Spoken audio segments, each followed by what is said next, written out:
Jones here at the left did a little podcast interview with me a couple of weeks ago, and he asked me a question which was, how did editing writing shotgun affect my poetry? And my answer was that my poetry became much more narrative, and narrative poetry is not in vogue right now, but that's what happened.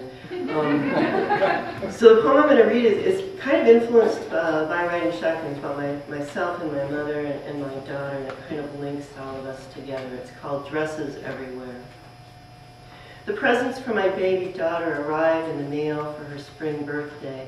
Dresses with buttons and bows, flowers and lace, some with matching panties.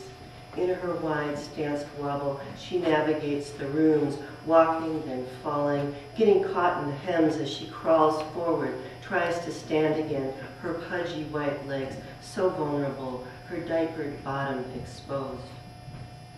My mother could not be seen in pants. If a farmer drove down the road, dust plume and puttering pickup announcing his arrival, she'd run to the barn and hide, or pull a dress fresh from laundering off the line as she hurried to the outhouse to change, not to be seen in pants. My grandmother's rules about legs, thank you notes, and hemlines holding her tightly in place. My elementary school had a rule that all girls must wear dresses.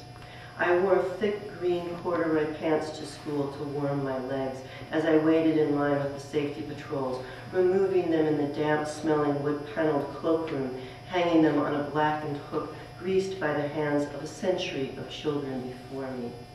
My bruised and skinny legs sticking out of the short dress, two cold white sticks in winter. Now my daughter's favorite made-up song is Dresses Everywhere.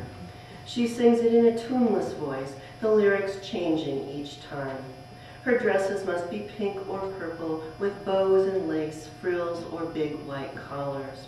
At school, she rolls in grass, makes mud cakes decorated with elm seeds, digs deep holes in the sand, because dirt is so cuddly, Mommy.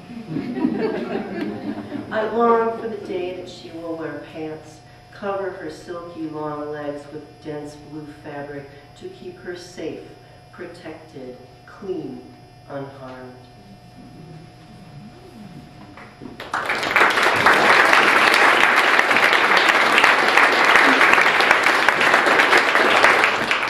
I took a vow a couple of years ago that I would never do a poetry reading without reading somebody else's poem, and so I'm going to read one of Katrina Vandenberg's poems. It just came out on Line Break on the internet this last week. And Line Break's a fabulous website. It has a poem that pops up every week, and I think this is Katrina's second one on there, and it's called Virginity. And I just want to say that Katrina writes the poems that I wish I could, so that's why I'm reading hers. I knew it made me prized, helpless, that losing it would make me bleed. Because the desires of boys angered my father, so did I, though desire seemed unconnected to the way that they would, in a pack, stand in the driveway and call out invitations. If I could pass and seem unshaken, they would shout at my back, "You bitch!" This long afternoon on the mountain in Winslow, Ellen and I drink tea, look out at her back window, and wait for a purebred colt to be born. The Arabian mare has lost her mucus plug, and there will be no other sign. Prey animals have their babies fast, to walk away before the blood attracts a predator. I could not have known my father wanted to deliver me unharmed. I would not have trusted anyone to see that something growing inside me wanted out, wanted to be shaking and raw, wet and new.